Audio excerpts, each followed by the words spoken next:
We're late enough already. They've closed the doors. Do come in. It's a medical school lecture. I want to see what the attraction is. The psychology of crime. What? Psychology of crime. Come on. I have a good mind to stay. Who's the lecturer? I'd stay if I were you. He only lectures once a week. Now you've got to stay.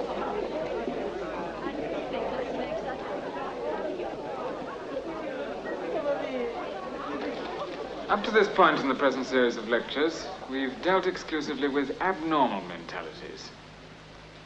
I emphasize the fact that in civilized communities, 80% of our murderers and violent criminals were those whose minds had been conditioned by exceptional nervous stress and unhealthy environment. Last Friday, we dealt with the smaller group of strictly moronic criminals. And now we come to that much more interesting phenomenon, the sane criminal. The man who is prepared to pursue his own ethical convictions even to the point of murder. The man whose punishment is apt to weigh heavily on the conscience of society because his actions as likely as not have been inspired by just as great an integrity as those of the men who sit in judgment. At worst, he's an irresponsible opportunist. At the best, he's a man with a strong sense of justice, even a mystic. I propose to relate the case history of a murderer of this class, a perfectly sane, valuable member of society. You'd better give him a fictitious name. We'll give them all fictitious names, all the characters in this case. He was a surgeon. We'd call him Mr. Joyce. Mr. Michael Joyce. He was well thought of in the medical profession and had a house of his own in Harley Street. His marriage had been an unhappy one, and he'd lived apart from his wife for several years. Consequently, he threw all his energy and interest into his work. As a brain specialist, he operated in 3 London hospitals and had developed a technique which considerably reduced the mortality rate in this field. He was reserved in his personal relationships and had no close friends. His only relaxation was to sit at home and play the piano or go to an occasional concert. Otherwise, it was a life devoted solely to work. A life that by normal standards was unutterably lonely and empty. But he never recognized this himself until he met a woman called Emma Wright. When she first came into his consulting room, he hardly even noticed her. She was just an ordinary middle-class woman who happened to have a daughter who was going blind. Sit down, Mrs. Wright. And let's have a look at this head of yours. I gather it was an emergency operation after an air raid. Yes. Now the eyesight's affected. The eye specialist said there was nothing he could do. Can you see well enough to read? Not really. I have the eye specialist report. Early optic atrophy. This is a fairly serious condition, Mrs. Wright. The thing for us to do is to take her into hospital, make a thorough investigation so as to establish the exact cause. You wouldn't mind that, Anne, would you? Would you? Will it hurt? No. We'll take good care of you. Do you want her to go in right away? I think she should. Anne, come over here. Sit down. We don't want the atrophy to become too far advanced. And I'm just going to look into your eyes. You see those 2 figures on the mantelpiece? Keep your eye on them. My face will get in between, but don't look at me.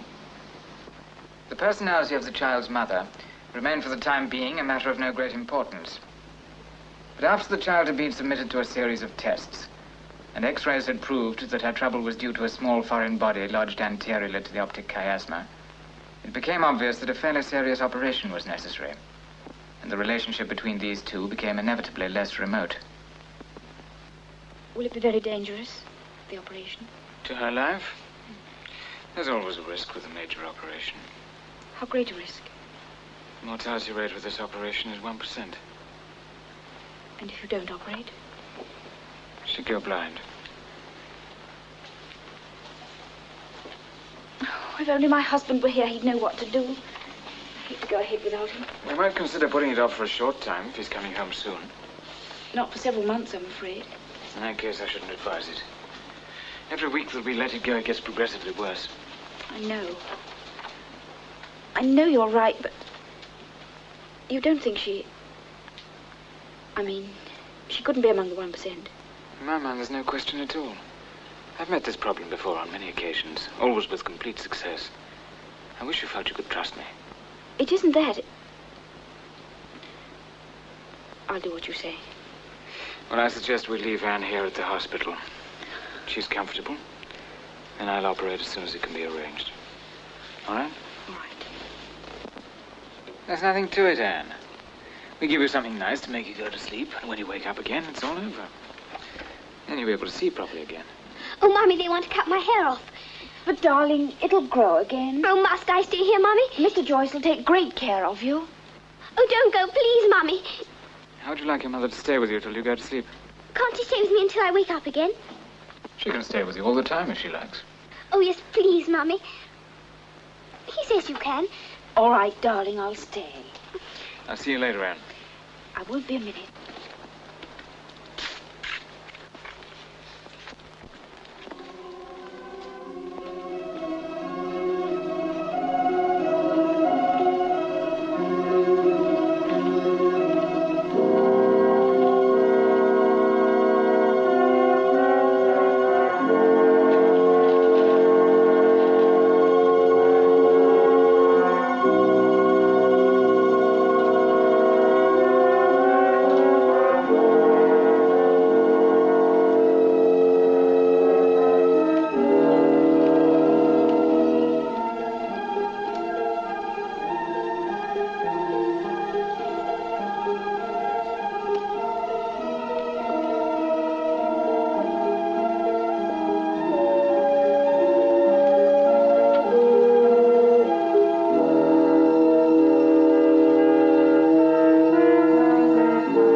His air of quiet confidence, the surgeon who is about to operate is often as nervous as a prima donna.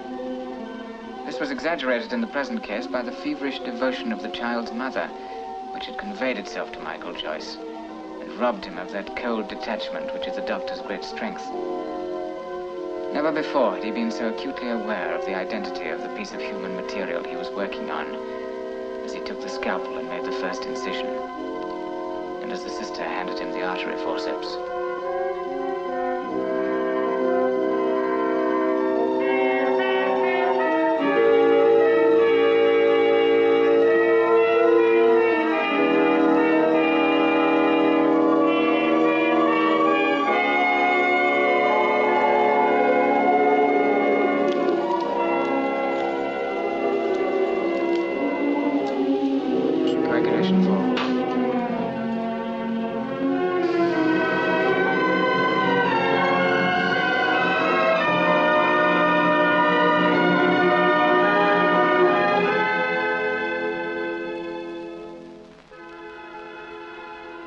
Complications at all. The child took the anesthetic easily, and the foreign body was located and successfully removed.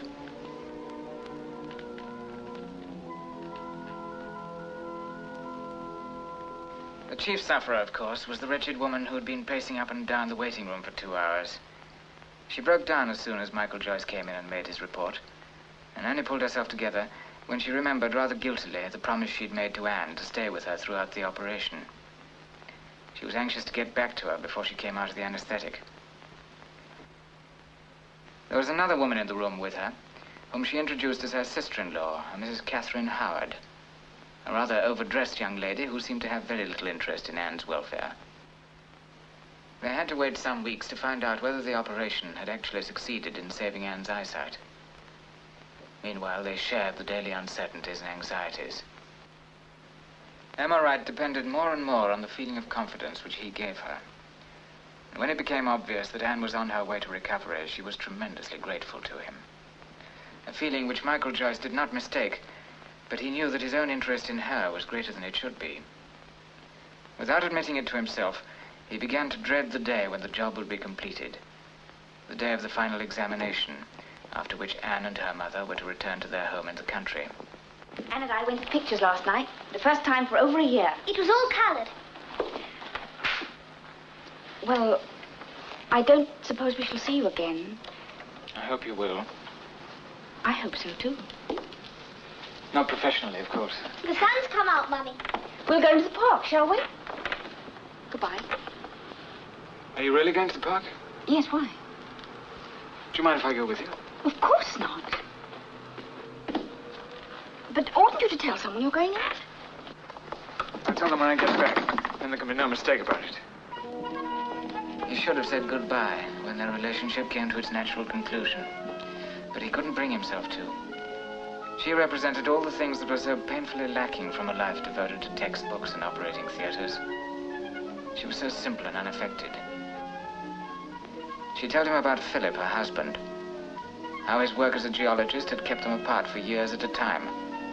And now he was going to give it up so that they could be together. She told him how they'd hoped for more children. Having only one, she'd become all the more nervous and possessive about Anne. They went on seeing each other and found they had the same tastes. They both liked music and fell into the habit of going to concerts together. Sometimes she'd come and play the piano at his house.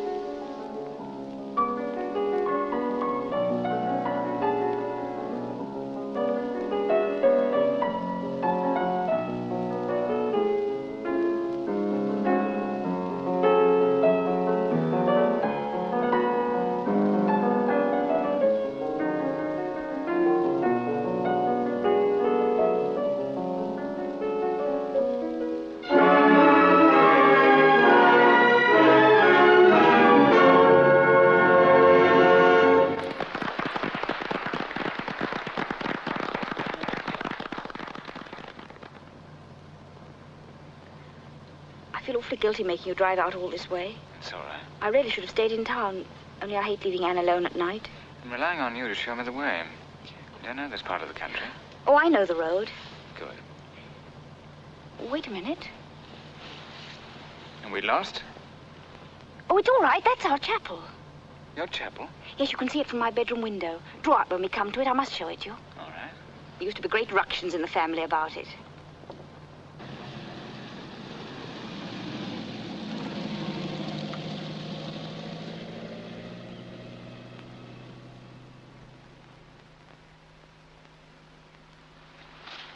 When the wind's in our direction, you can hear them singing.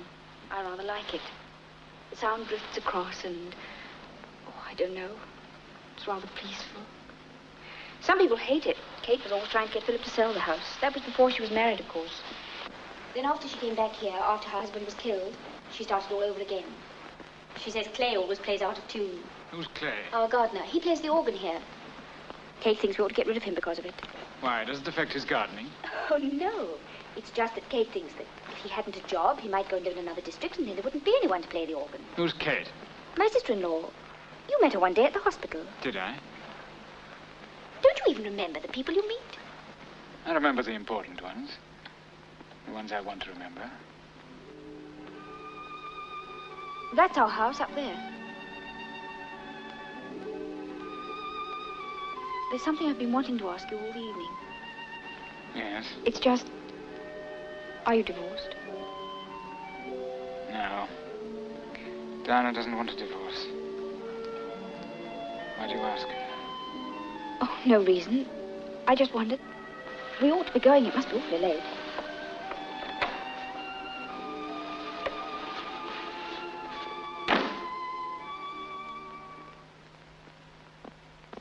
When Emma came up to London for the day, she made a habit of calling in at Michael's house in Harley Street after the day's shopping.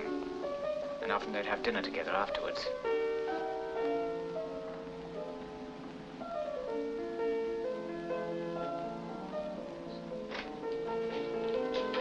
Hello. Sorry I had to keep you waiting. I got messed up with my appointments this afternoon. It doesn't matter. Come and listen. What is it? It's a record Anne's made. It almost sounds as though she were a real pianist. I'm trying to think what this is. Madam, will you walk? Oh, yes. It's good. Is that really Anne? Of course it is. Quite a professional job. Shh. Oh, dash. I'll go back. That was a mistake. She always goes wrong there. But we're going to have another one made without any mistakes. I'm frightfully sorry. She can play it, really. This is where she goes wrong.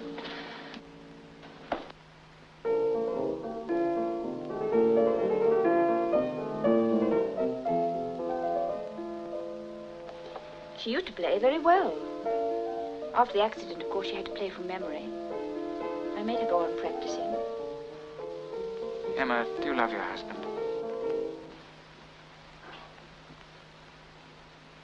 Well, do you? I don't know how to answer that question. But you know why I asked. Yes. Oh, Michael, I don't know what to say. Philip and I have been together for so long. I love you, Emma. You shouldn't have told me.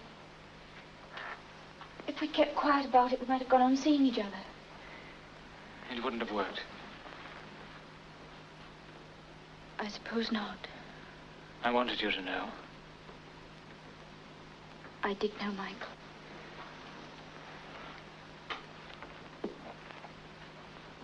I've tried not to recognize it. I've tried to tell myself that something would happen to make it all right. Though I knew nothing could. It can never be all right. Neither of us is free or ever likely to be. There's nothing we can do about it.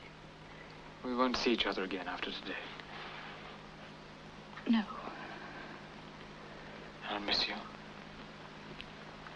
Oh, Michael, so shall I. Dreadfully.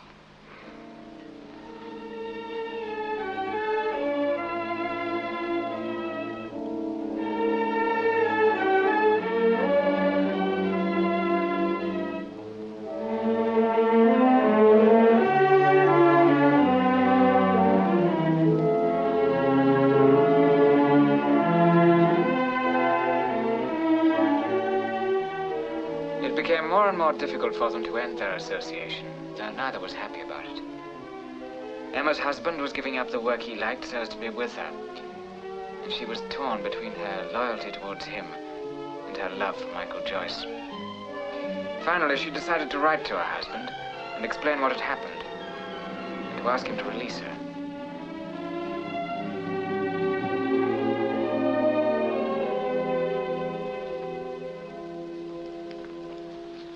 I can't send it, can I? No, you can't. It would be too unfair.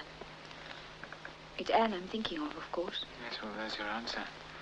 Certainly wouldn't be fair to her. There's only one thing for us to do, I'm afraid. Goodbye, Michael.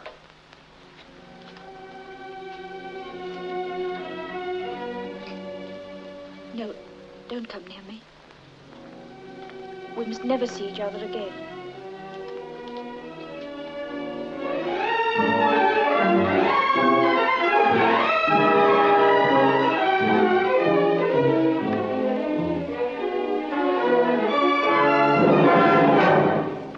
And they never did see each other again.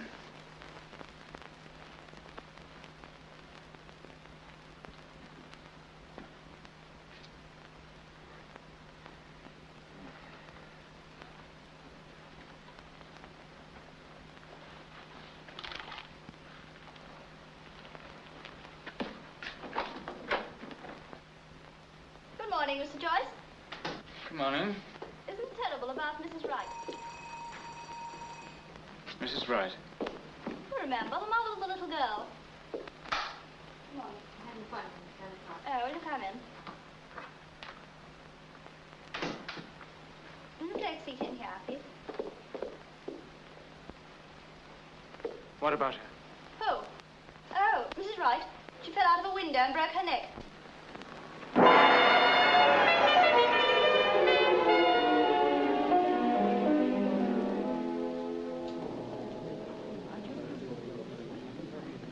It was established at the inquest that the fatal fall took place at about 6 o'clock in the evening. The only other people in the house at the time were the child, Anne, and a housemaid, who testified that earlier in the afternoon, Mrs. Catherine Howard had visited the house. Did you see Mrs. Howard leave? Yes, sir. I saw her get into a car and drive away. At about what time? A little before 6, I should say, sir. And it was some minutes later that you heard a noise as of someone falling. Yes. That will be all, Miss Bond. Thank you.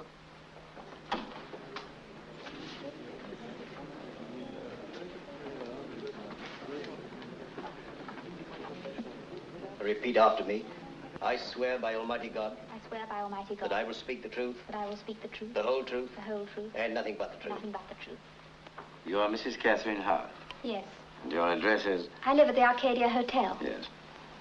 And what was your relationship to the deceased? She was my sister-in-law. She was married to my brother Philip. When did you last see Mrs. Wright alive? About 6 o'clock on the evening of the accident. I was with her for about an hour. You had an engagement with her?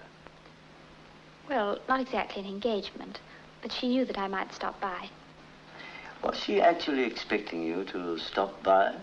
Well, she wasn't exactly expecting me, but since my husband was killed, I've been in the habit of popping in and out whenever I was nearby. What happened when you arrived? Nothing. Did you talk? Yes, we chatted for a while. About anything in particular? No, just talk. Did she seem worried? On the contrary, she was very cheerful. She was looking forward to her husband coming home. Had she been suffering from ill health? Not at all.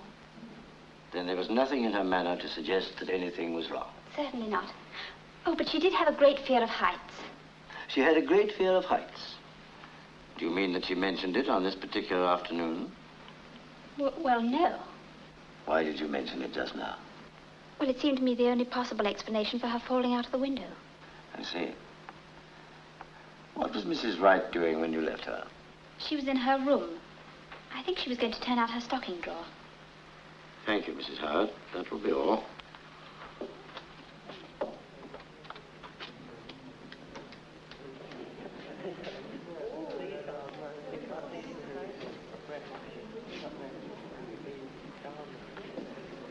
Come over here by me.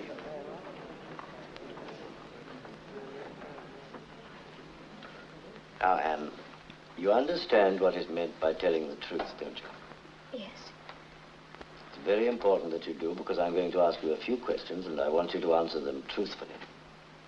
Tell me, when did you last see your mother? It was a little while before I went to bed. Where was your mother? In her room. Did you go in and talk to her? I went to say good night. And did you say good night? Yes. Did your mother seem normal? Yes. Tell me, Anne, was there anyone with your mother?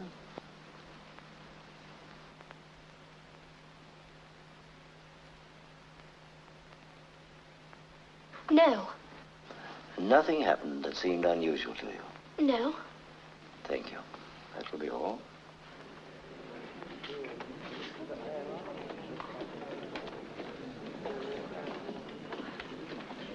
Repeat after me. I swear by Almighty God. I swear by Almighty God That I will speak the truth. that I will speak the truth, The whole truth. the whole truth, And nothing but the truth. and nothing but the truth. Dr. Reynolds, is your name William Gaunt Reynolds? Do you practice in Downborough?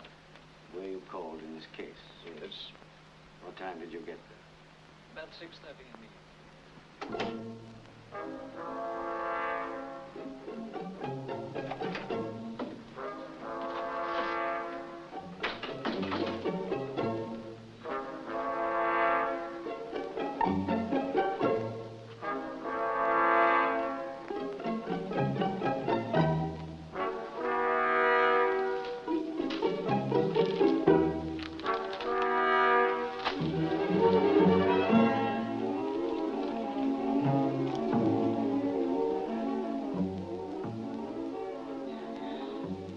Was there anyone with your mother?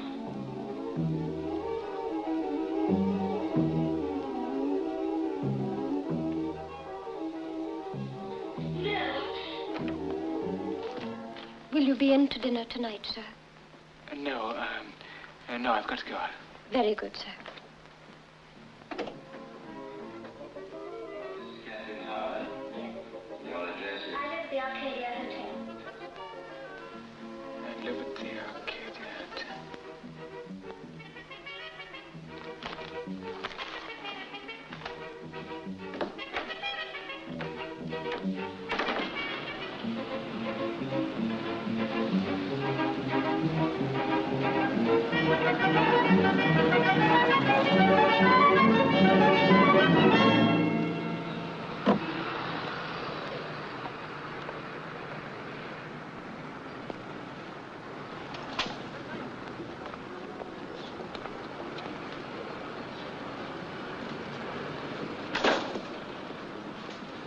Catherine Howard in? The party's in Mrs. Deaver's suite, room 29.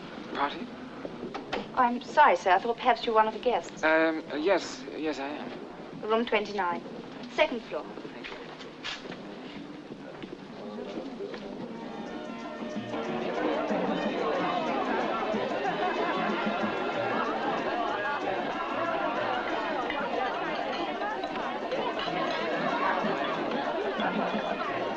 Thank you.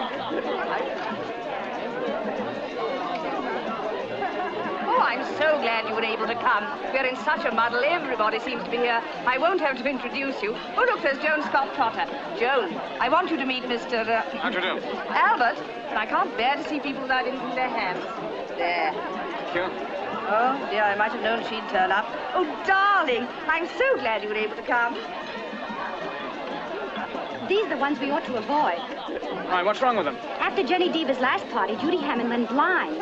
Permanently? No, she's over there somewhere. Why, there's Kate Howard, and on the day of the inquest. Could she do it? Put this down for me somewhere, will you? Yes.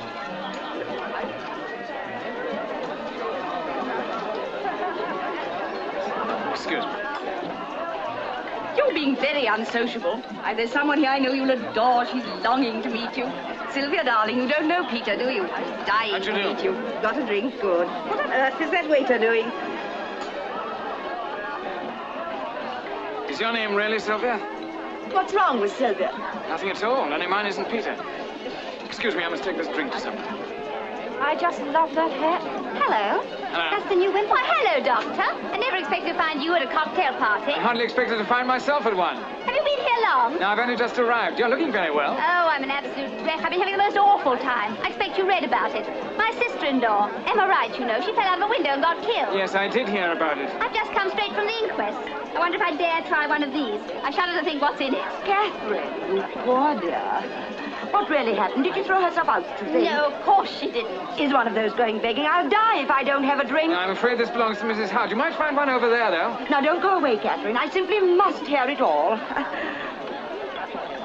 You saved my life. I think you ought to keep moving if you don't want her to catch you again. Quite a good idea. Kate, my dear, you must give me the lowdown. My husband swears that someone pushed her out of the window and it's all been hushed up. Come in the corner in the quiet. I can't bear I can't, Ned. Haven't you got to telephone your mother? My mother? Oh, yes, I've got to phone my mother. See you later, dear. Excuse me. Kate, my dear, you're not going. Darling, I must. They're too gruesome. You're staying here for dinner. Well, don't rely on me. Oh, quick, there's that awful woman. See you later, dear. You're a menace. Catherine! Darling. You haven't got a drink. No.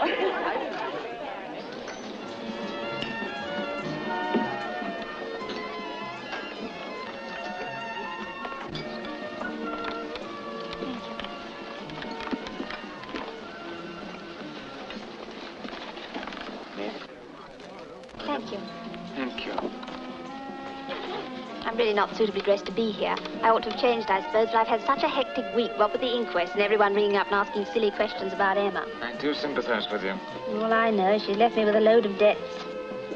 Is Mrs. Wright in debt? Oh, not hers, mine. I wonder if they've got any potted shrimps. What happened to Anne? Anne?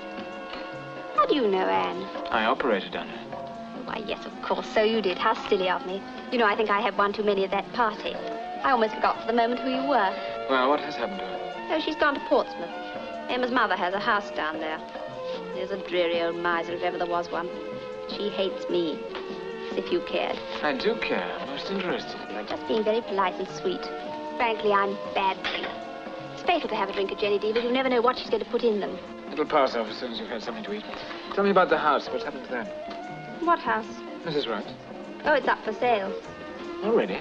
Well, we moved Anne out the night her mother died. Philip will never want to see the place again. It's empty now. You got any potted shrimps? I'm afraid not, madam. Lobster cocktail? Yes, madam.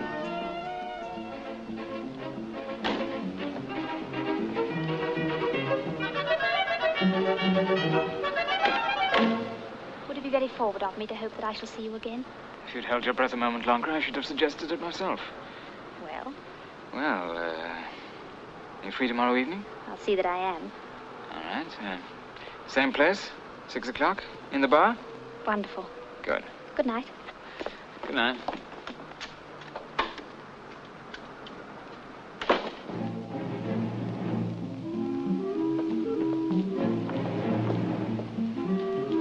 He decided to visit Emma's empty house. He'd never been inside her home, and he felt that if he could see it, he might in some way find an answer to the problem of Emma's death. He looked around the grounds and tried to find some way of getting into the house. But there were no windows unlatched, and the place seemed to be completely deserted, so he had to break in.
This was the room where Emma had spent her leisure hours.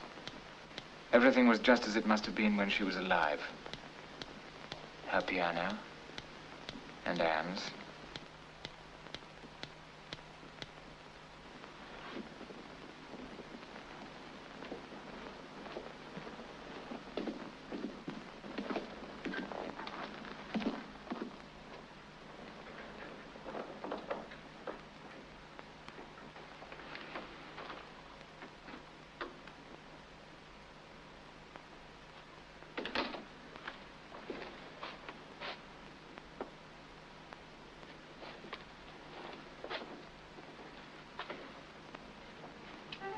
He knew he was in Emma's room as soon as he opened the door.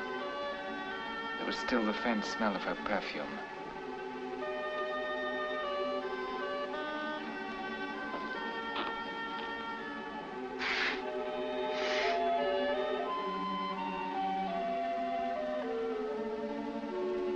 On the other side of the valley, he could see the little chapel that Emma had found so charming.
That's what I should be asking you.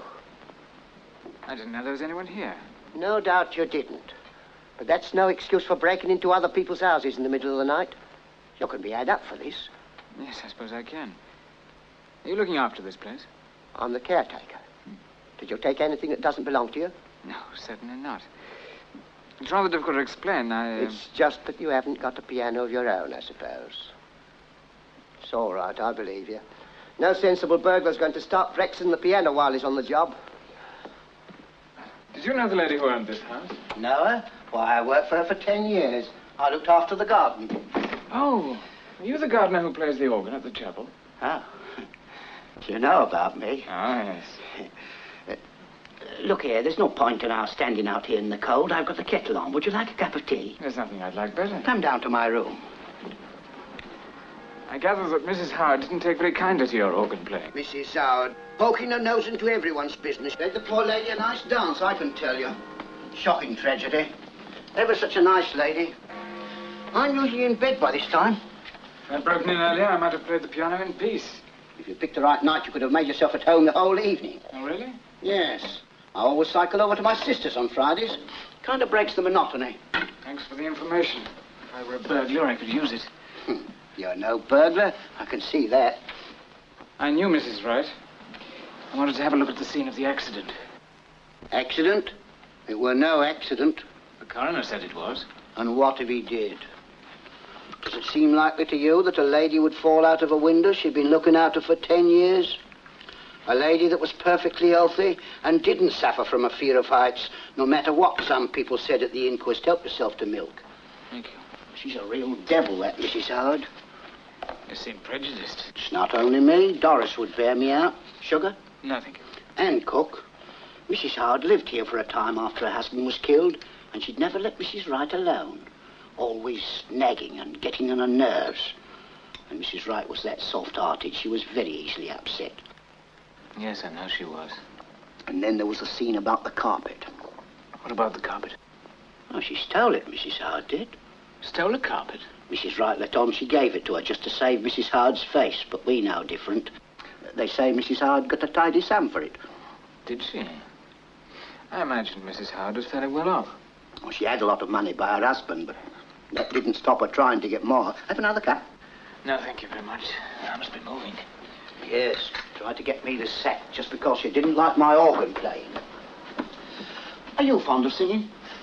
It's a long time since I've sung. If you want to know what I think, Mrs. Howard pushed her. Oh, I'm sure that's not true. She could do it. But the maid said at the inquest that Mrs. Howard left the house before it happened. Doris would want to keep it dark for Mr. Wright's sake. Well, for Mrs. Howard's sake, I hope you're wrong. At first, he found it hard to credit the caretaker's assertion. But later, as he got to know Kate Howard, he couldn't entirely dismiss the idea. She was a hard, self-centered, brittle woman, and it did seem just possible that she had had something to do with her sister-in-law's death. Kate Howard was delighted with his attentions, and only too pleased to talk about herself. She appeared to be a woman with a grudge. First of all, when she had wanted to be a singer, her parents had refused to pay for her training. Her husband had been equally uncooperative. From the way she spoke of him, one would have thought that he'd chosen to die young solely in order to keep her short of money. And then there was her brother, Philip. She'd always resented the fact that he had the lion's share of her family's money. There were so many things she'd have liked to do with her life, she kept telling him. He tried to draw her out on the subject of Emma Wright, but here she was much more reticent. However, she did finally come out with an interesting statement. Emma had a lover. Oh, but that's not true. That surprises you, I suppose. How did you know? She told me. Did she tell you who the man was? No. I suppose I shouldn't have talked about her now that she's dead. Still, you asked, and now you know why I say that Anne will be better off without her. Where's Anne going to live? With me. With you? Oh, don't look so shocked. I can't exactly picture you looking after a child. Oh, don't be so sure of that. I'm full of unfulfilled maternal instincts. Are you? No.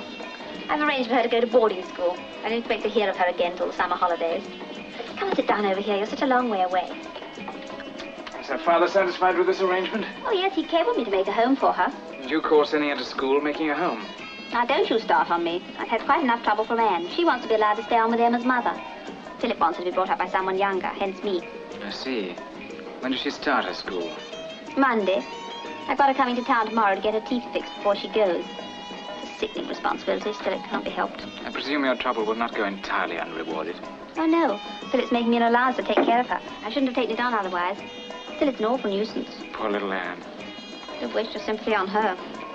What time is this dentist appointment? Why are you so interested? I was just thinking that you'll be free while she's there. So? If I were free at the same time, we might meet. That's quite a thought.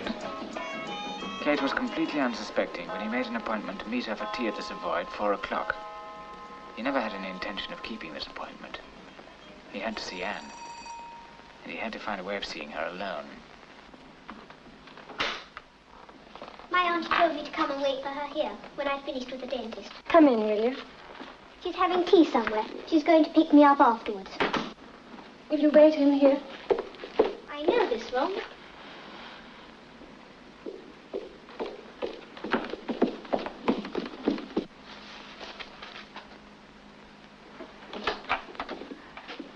Hello, Anne. Hello. Did the dentist give you a bad sign? I was told to wait here for Aunt Kate. Is it all right? I was expecting you. Your hair's growing nicely. Oh, it's awful. I thought it was about time you and I had a talk. What about? About you. Do you like the idea of going away to school? I don't mind. Do you like your Aunt Kate? Yes. Are you sure about that? Yes. Don't you trust me? Yes. Not very much. I don't know why you're asking me all these questions. I want to help you. A long time ago, you trusted me with something very important. What was that? Your life, Anne. Don't you remember? Yes. Why did you say at the inquest that there was no one with your mother the last time you saw her? Because there wasn't. That's not true, though, is it? Oh, I don't know what you want me to say. Your Aunt Kate was with her, wasn't she? Oh, leave me alone, please. What happened between Kate and your mother before the accident? It wasn't an accident. It was just the same as if I pushed her. You? It was my fault. How could it have been? I know it was. I sided against Mummy. I don't care what happens to me anymore. What did you do, Anne? You must tell me. I can't. You must. It's important. She made me promise not to. She said they'll send me to prison if they find out. Kate said that? Yes. Well, she'd no right to say it. No one can send you to prison if you tell the truth. What happened, Anne? You've got to tell me.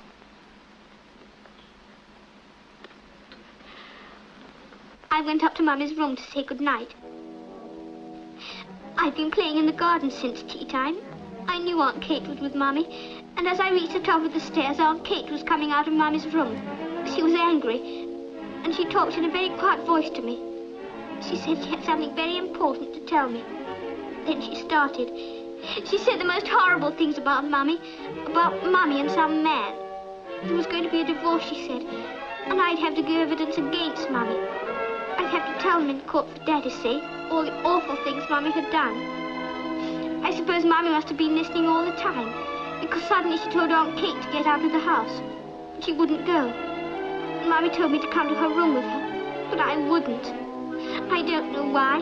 I was afraid, I suppose, and I believed what Aunt Kate had said.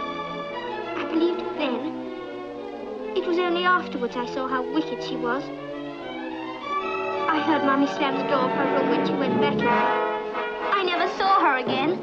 It was all my fault for believing Aunt Kate. No, Anne, it wasn't your fault.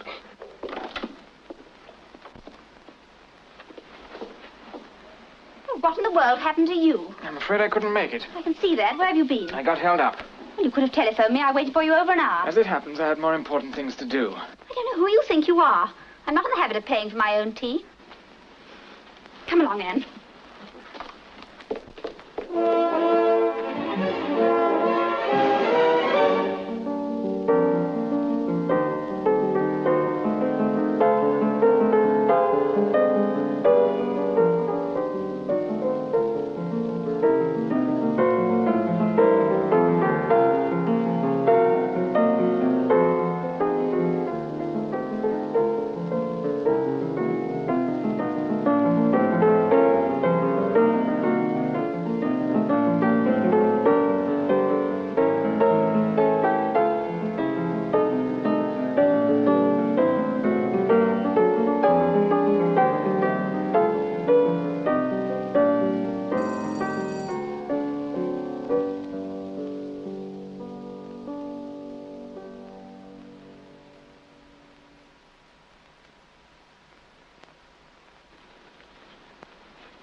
I want to talk to you, Michael. It's very late. It won't take long. What do you want to say? We can't talk down here.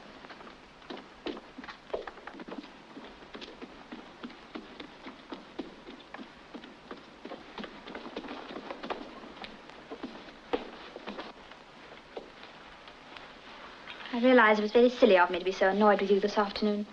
I suppose you were working and couldn't help it. Is that what you came to say? Yes. All right, you've said it now. Good night. You're still angry with me. Please don't be. Let's forget about it and be friends. I don't want to see you again, Kate. Oh, Michael. Just because of this afternoon? That has nothing to do with it. You can't just drop me like this. It isn't fair. It would be better for you if I do. How can you say that? You're fond of me, aren't you? Anyway, I'm very fond of you. Go home, Kate. It's silly to punish us both just because you're angry with me. Michael, you're not just trying to end things with me out of a misplaced chivalry, are you? Misplaced chivalry? What do you mean? It just occurred to me that you might think you were being unfair to go on, knowing that you're not free. Oh, I see. You mean I'm trying to drop you rather than involve you with a married man, is that it? Well, isn't it? I'm asking you for the last time. Go home before it's too late. Michael.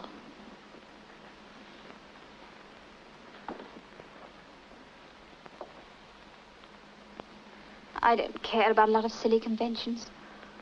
I want to be with you under any circumstances. Do you, Kate? Very well, you shall be.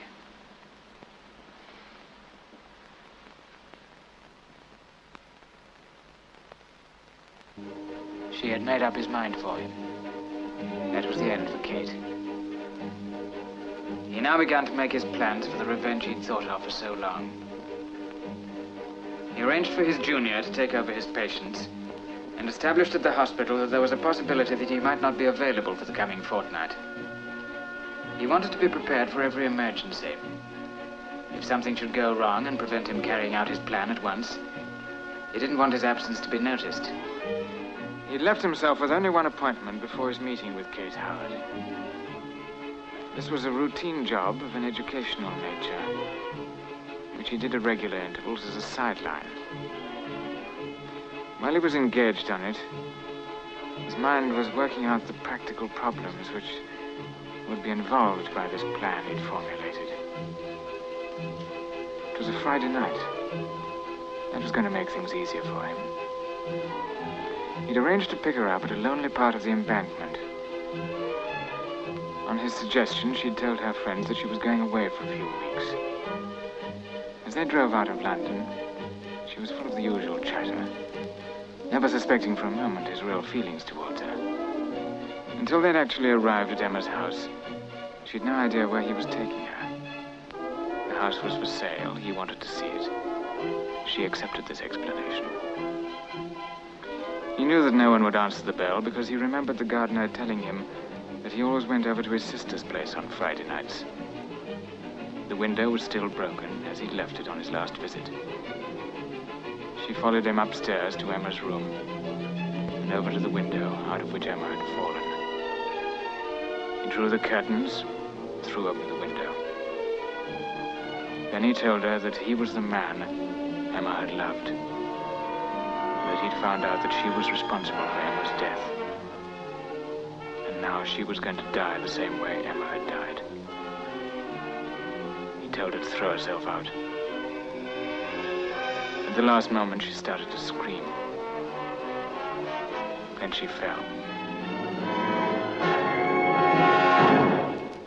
This was a murder conceived in perfect sanity and faultlessly carried out.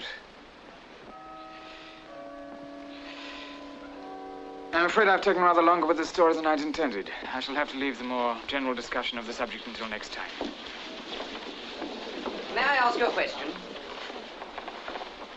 Yes? I take it that the murderer was never suspected. No. The police could find no evidence that pointed to anything other than suicide. And yet, like all paranoics, he had to tell someone about it. I don't quite get that. Well, he told you, presumably. Yes, he was a patient of mine. In a lunatic asylum. No, he was perfectly sane. Sane as I am. You didn't mind my asking. Not at all. It was a good question.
Have you been waiting?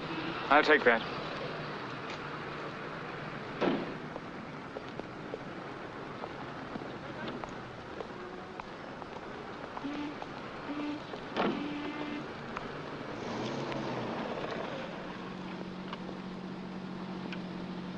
Where are we going? You'll see. Oh, a surprise. You went across a red light. Did I?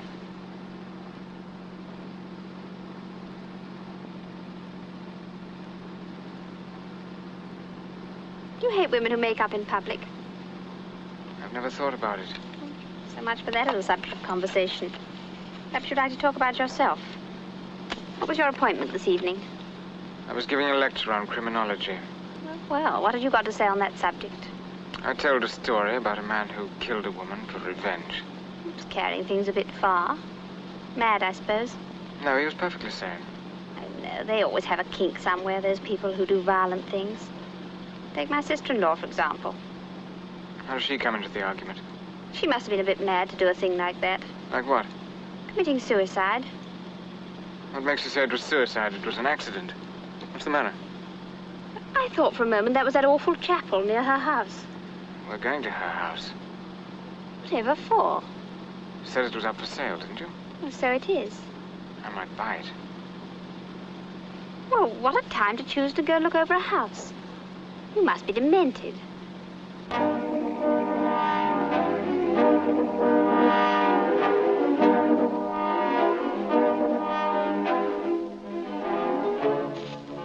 Out you get. Oh, do let's come back in the daytime. I want to show you something. It won't take long. Oh, all right.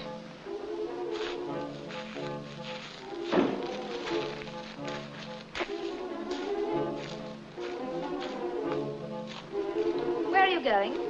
I'm looking to see if any of these windows are open. That's not necessary. The gardener should be here. He's taking care of the place till it's sold.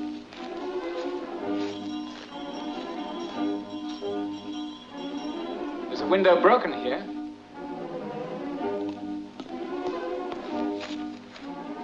You're not serious. Certainly I am. Oh, well, anything to oblige a criminologist. Just a minute while I turn on a light. No, don't do that. It'll spoil the atmosphere. Well, which part of the house do you want to see first? Upstairs. I better lead the way. I know the place. Can't imagine anyone ever wanted to live here. I've always loathed it. I tried to persuade Philip to sell it long ago when he first inherited it.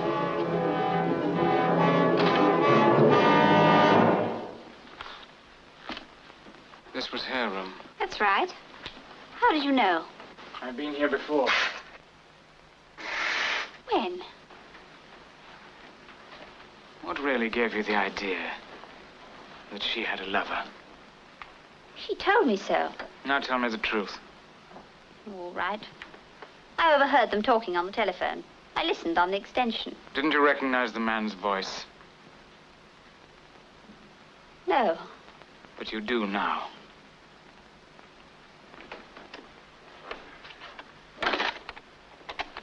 You evidently thought you were safe. That when she was dead, that was the end of the matter. Did you really imagine that I'd accept her death without making every effort to find out how it happened?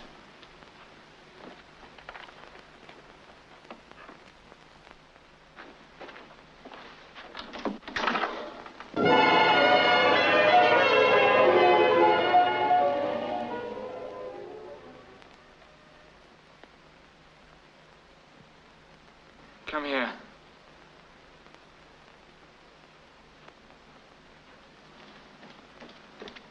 That's where she fell, isn't it? I don't know. I wasn't here. You tried to get money out of her because you thought she was being unfaithful. And when that was no good, you poisoned the child's mind against her. You might just as well have killed her yourself. You're just as guilty this way.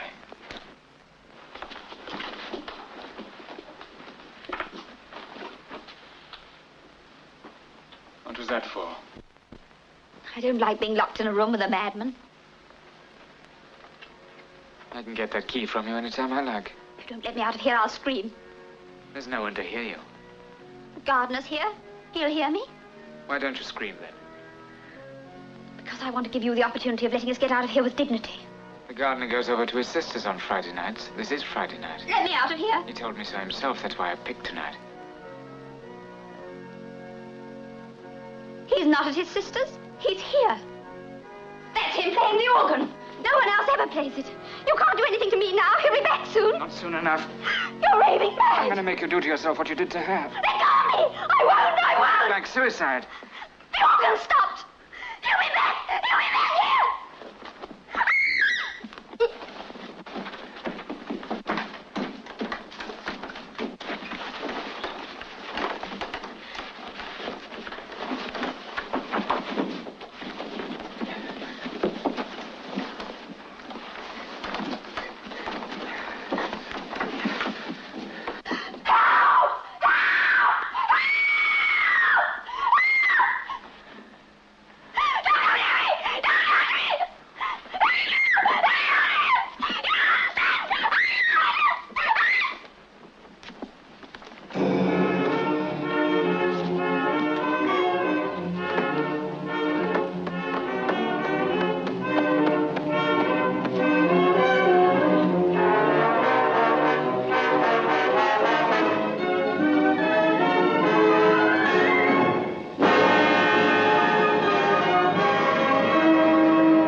George, why don't you park this thing crossways and nobody could get past? I just stopped to wipe my windscreen. I couldn't see. Oh, you couldn't see? What do you think I am, an owl?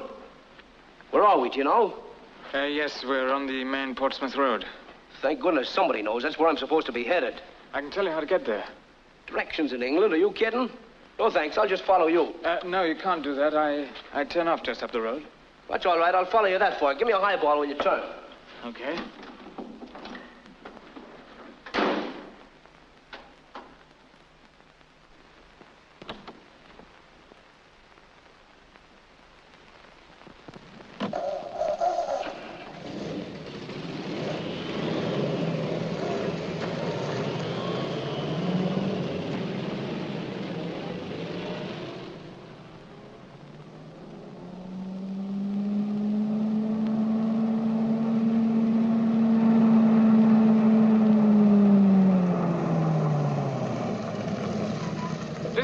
Turn off. You go straight ahead. You can't miss it. Right, thanks, Mac.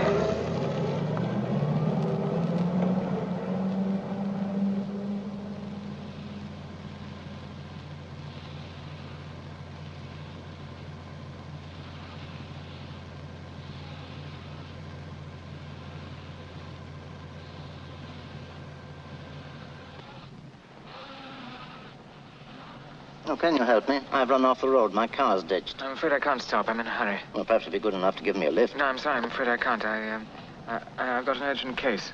You a doctor? Yes. Well, this is luck. My name's Farrell. I've a practice here. There's a kid up the road badly injured. I've just been to telephone for an ambulance. I have to get back to her. Where are you making for? Up this way. Oh. Well, I better leave the car where it is and hop in with you.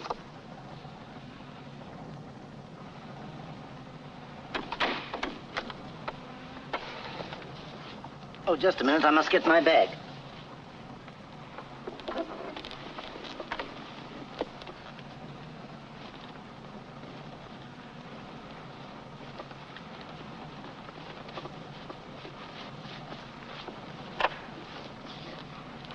No, put it on the floor. The ambulance will never make it in this fog. How far are you going? I'm not quite sure where it is from here. I know this district, and perhaps I can help you. No, I don't think you can. It's a long way. Are you a London man? Yes. Have you had any experience with fractured skulls? Quite a lot. Could have used you tonight. Why do you have to turn up when it's too late? What could you have used me for? This kiddie I was telling you about. Road accident, was it? Yes. Lorry ran into a private car in the fog. Kitty was in the back and seemed to have taken most of the bump. She's unconscious now and bleeding from a cut over the right ear. It's very suggestive of a middle meningeal hemorrhage. Did she regain consciousness at all? Yes, she did for a time and seemed pretty well. That's what gave me a clue. Probably right. Fog seems to be lifting a bit. Yes, here's the turning. We're almost there. Well, at least I can be in at the death. I don't think I should jump to conclusions. I've seen extraordinary recoveries from head injuries. Well, I guess we've all seen extraordinary things happen, but I never expect them. And I certainly don't care one way or the other. I always thought I cared very much. I never liked losing a patient. Well, that's the sort of sentimentality you get over when you've killed as many patients as I have. I don't think so. I've always resented the fact that one can't choose. Can't choose what? Which patients to kill. Then, as a doctor, you must be in a constant state of frustration. In your case, let's say, vanity is involved, not sentimentality. But whatever it is, it's just as bad. Man doesn't have any generous feelings. He only thinks he has. Selfishness, habit, and hard cash. Those are his real motives. Looked at from that angle, life can hardly be worth living. It isn't. But I've done my share of enjoying it. Just up here. Now for another scene with the mother. Why did it have to be my daughter and all that? What's your answer to that one? Better your daughter than mine, madam, I'd say if I were honest. How old is this girl? Oh, just a child, about 12. 12? Have you any children? No. Here we are. Stop.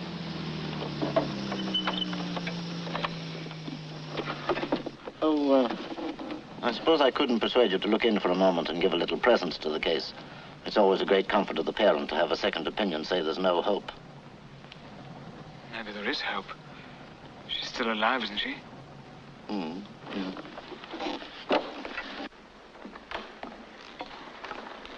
Is this where they are? Yes, good evening, Ron. Oh, good evening, Dr. Farrell. Terrible night, sir. Yes, isn't it? Nice mess they made of that cough.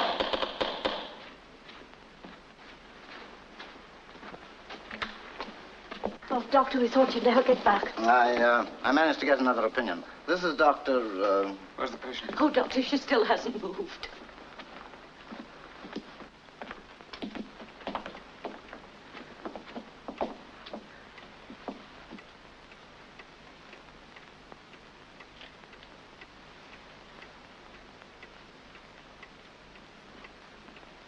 You got a torch.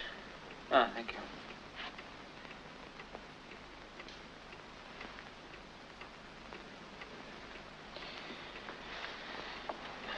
Take that.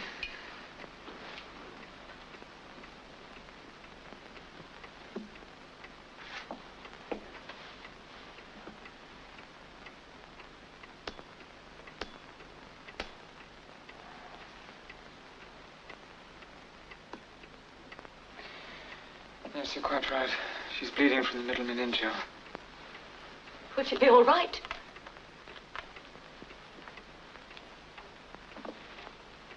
I'll operate now. What, in this place? I've got a large saucepan or fish kettle. I want to sterilize my instruments. And, I shall need some clean sheets. I've got my instruments in the car.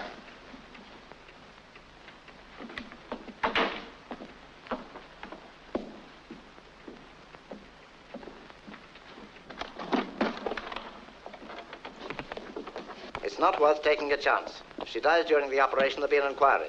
And you never know how those things are going to turn out. Nobody's going to take a chance. That child's going to die in half an hour. There's no good pretending we can get her to hospital in that time. It's up to us to try and relieve the pressure before it happens. Maybe I can secure an artery. At least I can do a decompression to give you time to get her to hospital. Well, that's a job for a specialist. I wouldn't touch it. It'll be all right.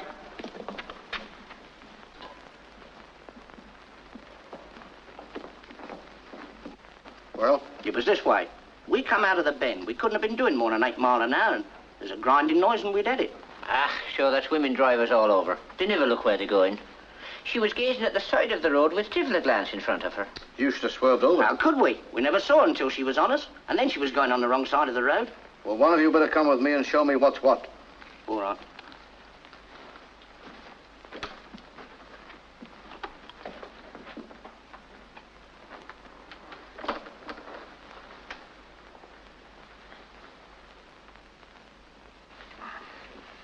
Fix that onto the tube.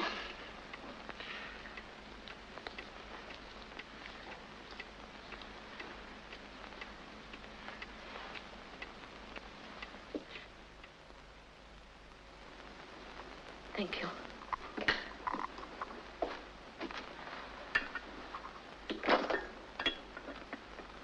There'll be an inquest. Well, let's if... There's no use thinking about that now. After all, it wasn't your fault. I had a clean license.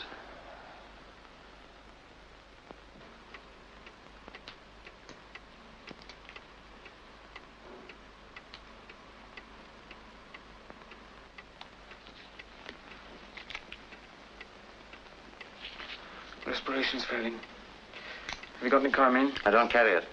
I've got some in my car. Small box in the front pocket.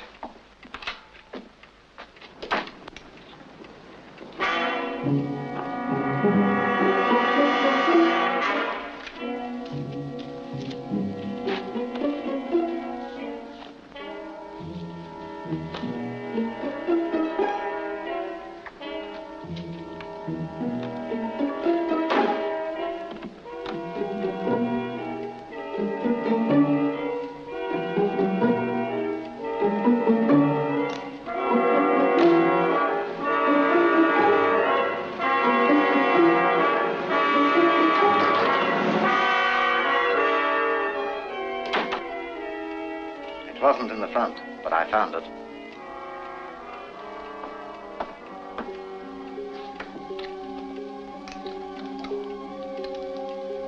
Quickly.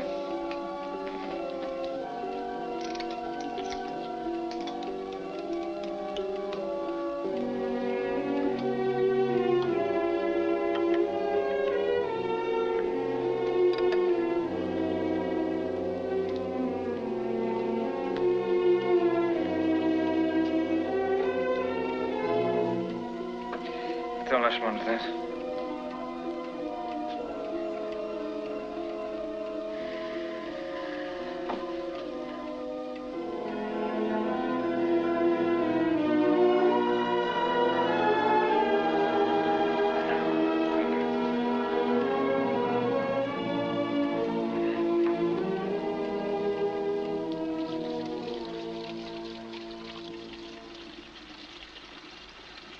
That was a good job.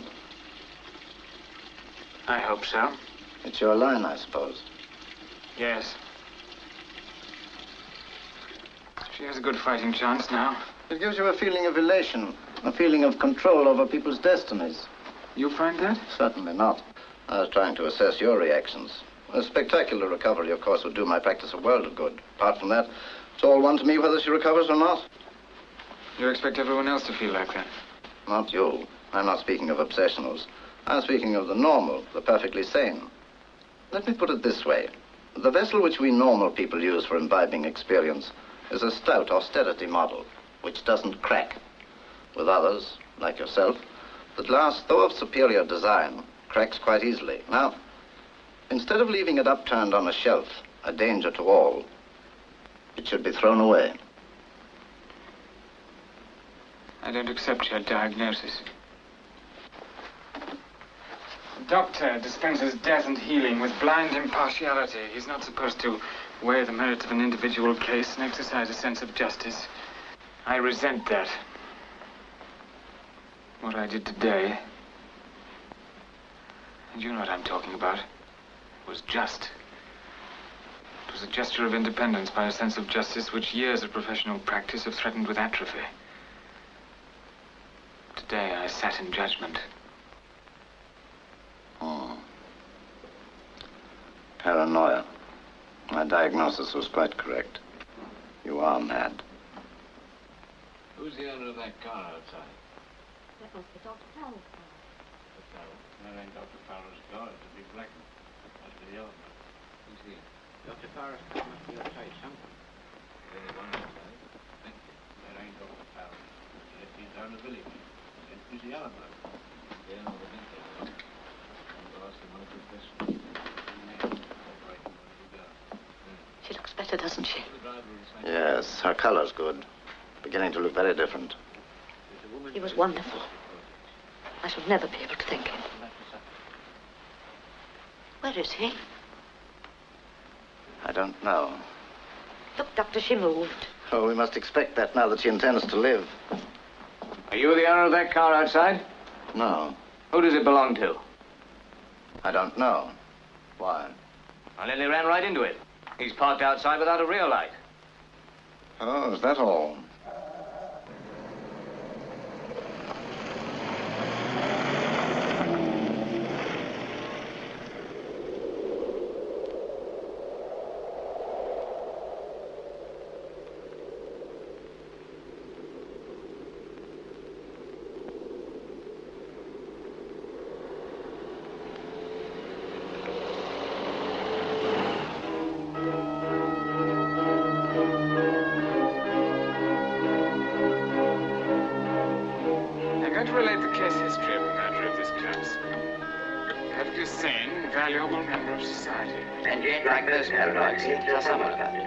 Yes, he was a patient of mine. In a lunatic asylum? No, he was perfectly sane. As sane as I am. Not you. I'm not speaking of obsessionals. I'm speaking of the normal, the perfectly sane.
Paranoia.